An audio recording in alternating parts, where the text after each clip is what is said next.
الحمد لله نحمده ونستعينه ونستغفره ونؤمن به ونتوكل عليه ونعوذ بالله من شرور أنفسنا ومن سيئات أعمالنا من يهده الله فلا مضل له ومن يضلله فلا هادي له ونشهد أن لا إله إلا الله وأن محمدا عبده ورسوله أما بعد فقد قال الله تعالى في كلامه المجيد وفي فرقانه الحميد فأعوذ بالله من الشيطان الرجيم بسم الله الرحمن الرحيم وتزودوا فإن خير الزاد التقوى واتقون يا أولي الألباب أو كما قال النبي صلى الله عليه وسلم اتق المحارم تكن أعبد الناس أو كما قال عليه الصلاة والسلام الله أكبر الله أكبر لا إله إلا الله والله أكبر الله أكبر ولله الحمد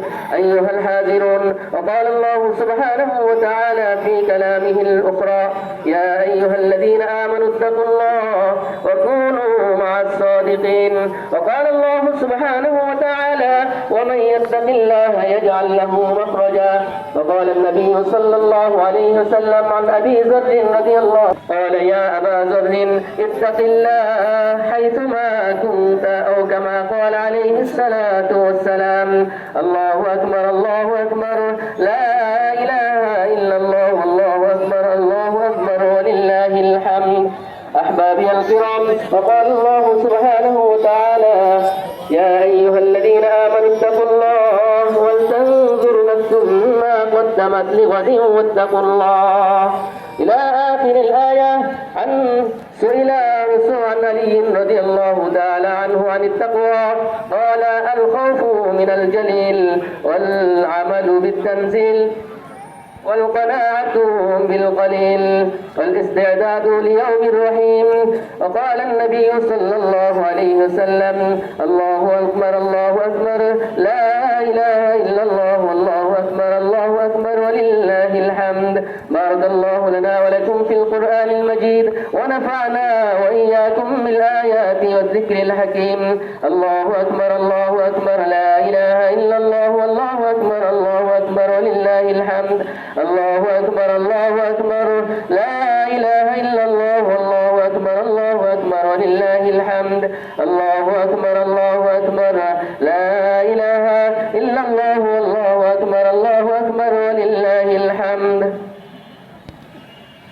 الله أكبر الله أكبر لا إله إلا الله والله أكبر الله أكبر ولله الحمد.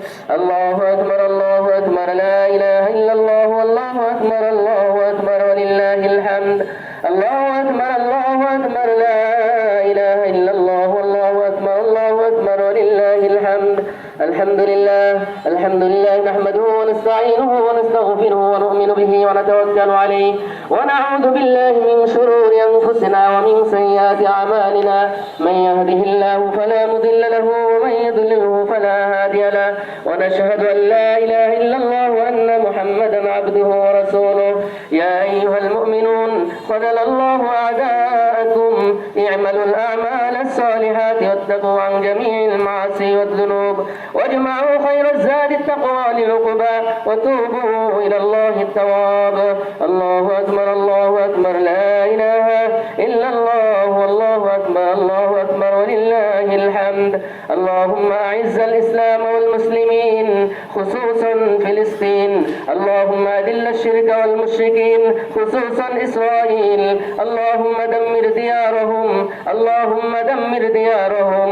قال رسول الله صلى الله عليه وسلم الله الله في أصحابي لا تتخذوهم غرضا من بعدي فمن أحبهم فبحبي أحبهم ومن أبغضهم فببغضي أبغضهم وخير أمتي قرني ثم الذين يلونهم ثم الذين يلونهم وسلطان ذل الله في الأرض من أهان سلطان الله في الأرض أهانه الله. عباد الله رحمكم الله إن الله يأمر بالعدل والإحسان وإيتاء ذي القربى وينهى عن الفحشاء والمنكر والبغي يعظكم لعلكم تذكرون. فاذكروني أذكركم واشكروا لي ولا تكفرون. الله أكبر الله أكبر لا إله إلا الله والله أكبر الله أكبر ولله الحمد.